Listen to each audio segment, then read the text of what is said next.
Već godinama prate Hrvatsku Davis Cup reprezentaciju Gradska glazba Trsac. Dajte malo glasnije, molim vas.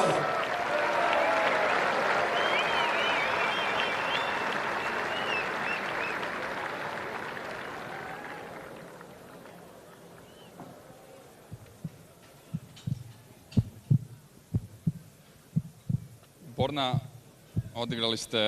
odigrali ste vrhunski prvi meč protiv Dimitrova, lagana pobjeda. Sada slijedi malo teži zadatak, prvi igrač svijeta. Kako možete najaviti taj meč? Ukratko, naravno.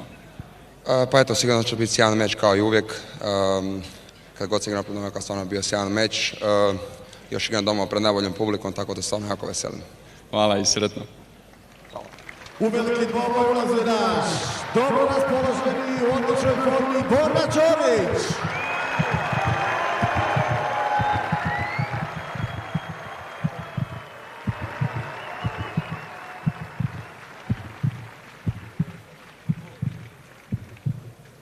Novače, posljednji meč ste sa Bornom odigrali u finalu Masters 1000 turnira. Možete li reći da je ovo isto tako toliko bitan meč?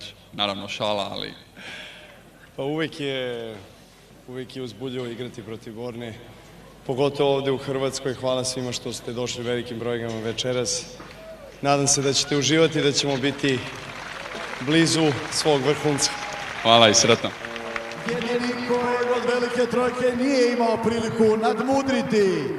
Broj 1 na svijetu i čovjek koji stoji iza ovog velikog događaja, Novak Đoković.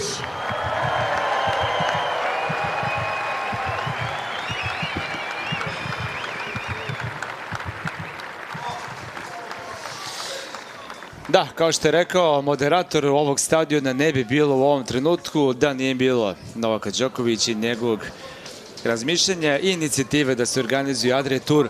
A da li će i drugi put propustiti finale zavisi od njega i ovog čovjeka desno, Borna Ćorića, jer upravo će njih dvojica odigrati zapravo odlučujući meč za ulazak u finale.